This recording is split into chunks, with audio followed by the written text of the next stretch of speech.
tem uma lei que foi criada e foi batizada com o meu nome, como uma exigência do Comitê Interamericano de Direitos Humanos, né, pelo meu percurso de luta, para que a Lei Maria da Penha funcione. O essencial é a questão da educação, né? Porque toda cultura só se desconstrói através de educação.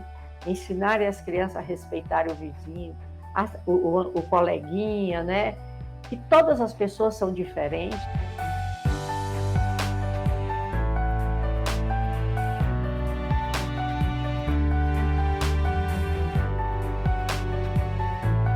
Hoje as pessoas transmitem para a sua vida adulta aquilo que aprendeu na infância.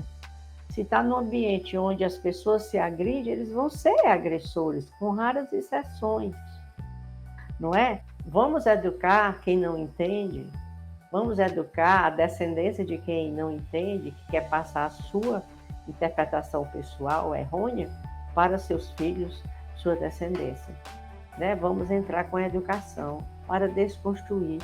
Acho que a imprensa pode mudar um pouco essa falha das nossas políticas públicas e cobrar mais. A imprensa melhorou muito no seu conteúdo de matéria sobre o enfrentamento da violência, porque no início da minha luta, eu fui muito discriminada pela imprensa, de quando chegava até a mim e perguntava, mas me diga mesmo o que foi que você fez para merecer esse tiro? Uma pergunta dessa, a revolta foi tão grande que eu disse, olha, você é um repórter machista. Você não podia fazer essa pergunta, porque a dor da traição, ela faz a mulher sofrer como faz o homem sofrer. Mas nem por isso as mulheres ficam matando os homens que a traíram. Para um repórter me perguntar assim, o que foi que a senhora fez para merecer esse tiro, depois que eu tinha contado o meu percurso todo para ele, que isso foi por ocasião do julgamento, onde quando ele foi julgado, condenado e saiu do fora de liberdade por conta de recursos. Mostra quantas pessoas estavam limitadas. Ficava fecha, a mulher quer se separar porque, ou então a mulher apanhou do marido porque ela fez alguma coisa, sabe lá se ela não traiu ele? E você acha que se eu tivesse traído meu marido, eu merecia ter recebido um tiro? O que aparece na mídia é que mulheres ainda são violentadas, né? E violentadas porque tem um relacionamento abusivo, violentadas porque o Estado ainda não deu condições a essa mulher sair desse relacionamento. Então, o país, sim, ainda viola mulheres.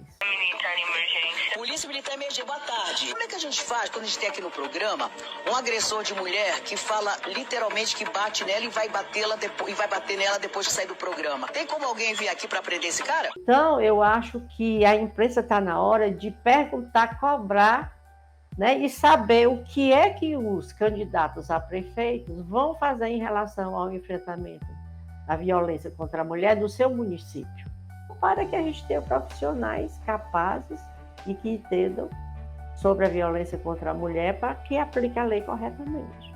Foi criada a Casa da Mulher Brasileira, né? Que a finalidade era em cada estado existia uma Casa da Mulher Brasileira com todas as políticas públicas que atendessem as mulheres, que é em relação à Lei Maria da Penha, né? E entre outras políticas públicas, Delegacia da Mulher, tudo isso. Infelizmente, algumas estão desativadas e eu acho que não existe nem 5 no país todo. Aqui no Ceará, a política pública sendo da Casa da Mulher Brasileira está sendo bancada pelo próprio Estado. A casa foi inaugurada há 2 anos atrás, né, já com os recursos estaduais. Precisamos que a gente encontre um representante, né, que tenha sensibilidade de trabalhar a questão da mulher, como as outras questões da educação também que estão a desejar, apoiar a questão da educação, da implementação da lei. Eu faço parte da grande maioria que não se sente representada. E aqui a gente tem uma lei há 15 anos, que é considerada uma das 3 melhores no mundo no enfrentamento da violência doméstica contra a mulher, e a gente vê que muito ainda precisa ser feito. As mulheres sofrem, muitas vezes, porque não tem onde buscar ajuda, né? E ela deveria ter condição de encontrar no seu estado, no seu município, condições que a Lei Maria da Penha oferece para sair de uma situação de violência. Uma política de autonomia financeira, uma casa-abrigo.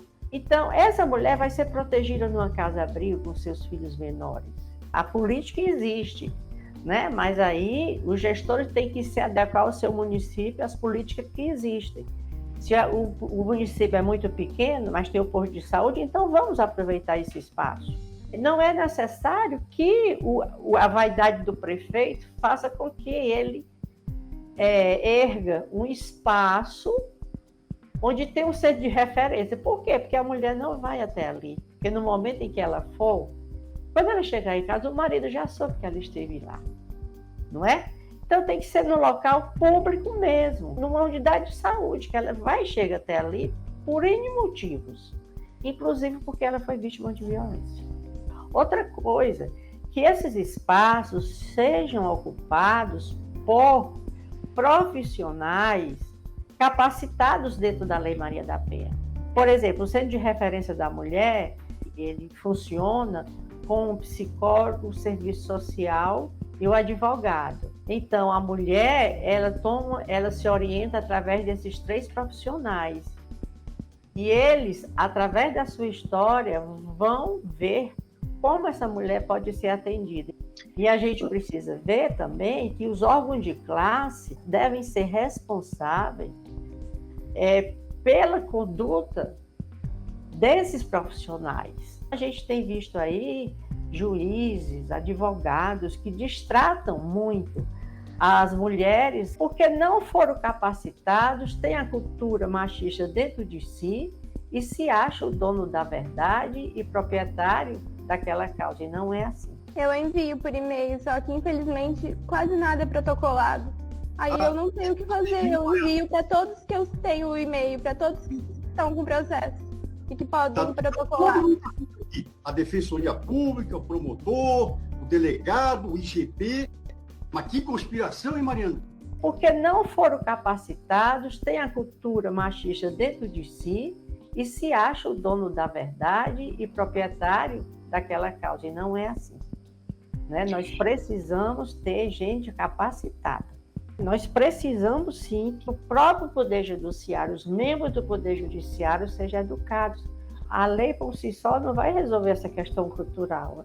Eu só tomei conhecimento desse ciclo que eu vivi, tudo isso quando o movimento de mulheres começou a dar visibilidade à questão da violência, que eu não estava pensando que ele tinha tirado contra mim.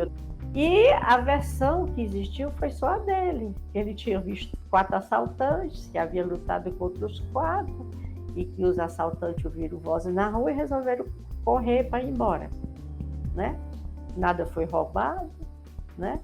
E eu estava dormindo e quase morri. Eu passei 2 meses hospitalizada no HGF e depois eu fui para o SARA em Brasília. E quando eu voltei, ele me manteve em cárcere privado. Então eu percebi que eu estava ali, né? Numa situação que eu precisava voltar para a casa dos meus pais. Não tinha mais condição de ficar naquele local, apesar da minha situação muito assim, precisando de cuidados, né? Cuidados físicos e tudo mais. Coincidentemente, ele precisou fazer uma viagem a serviço e eu aproveitei esse intervalo, que ele passou 10 dias fora. Então, no terceiro dia que ele tinha saído, eu já estava na casa dos meus pais. Saído com as minhas crianças, né? Que tinham entre 7, 6 e 2 anos de idade incompletos. Quando ele chegou de viagem, né? Eu providenciei a separação mesmo, né? O desquite, né? Mesmo. E a partir daí o meu processo começou a caminhar dentro desse esquema, né? E a gente viu que demorou 8 anos para acontecer o primeiro julgamento, por conta dos recursos que eram colocados para o processo, exatamente, demorar e chegar à prescrição. Com a lei você vê esses absurdos, não é? Imagina se a lei ainda não existisse, se fosse no tempo em que eu fui agredida, não existia possibilidade de se denunciar uma violência doméstica, porque não existia nem delegacia da mulher do país, né? O meu caso foi em 1983, E a primeira delegacia do país foi criada em 1985. E ainda mais, você sabe que quando a mulher ia denunciar, ela que levava a intimação para o agressor. Não tinha o oficial de justiça para fazer esse papel. Depois é que foi criado. E se não fosse o livro, né, que eu escrevi depois do primeiro julgamento, que eu muito chateada, escrevi o livro como um desabafo e disse no dia do lançamento que quem lesse o livro saberia que ele tinha sido o autor, porque estava tudo provado nos processos que eu tinha levado para dentro do livro, né? Algumas partes do processo. E falei que quem lesse o livro estava vendo que o Poder Judiciário do meu estado não funcionava. Estava prorrogando para a prescrição do meu crime. E realmente esse livro chegou à OEA e a partir daí a OEA enviou ofícios ao Estado brasileiro solicitando um posicionamento sobre o meu caso, porque o Brasil não estava cumprindo com os tratados internacionais que ele já havia escrito, concordado e assinado, né? Ratificado esses tratados internacionais, e foi assim que ele foi preso, faltando 6 meses para o crime prescrever. Não foi a prisão dele que me deixou feliz, não foi a questão da gente ter conseguido as políticas públicas, né, durante esse período de militância que eu participei. Eu me senti acolhida no momento em que a lei foi sancionada. Eu me senti acolhida, assim, porque eu digo, agora as mulheres vão ter condição de sair de uma situação difícil. A minha luta ajudou o movimento de mulheres, né, a fazer esta lei. Então, eu sou muito feliz de ter colaborado para isso. Eu fiz a minha parte, elas fizeram a dela e hoje nós somos felizes. Cada mulher, ela tendo consciência do que é necessário para se sair de uma situação de violência, e isso ela pode ter conhecimento através da imprensa, através de amigas que fazem parte de um movimento de mulheres, ela se inteirar sobre como ajudar. Então, ela pode ajudar um familiar, uma amiga que está numa situação delicada, né? E acompanhar essa amiga, né?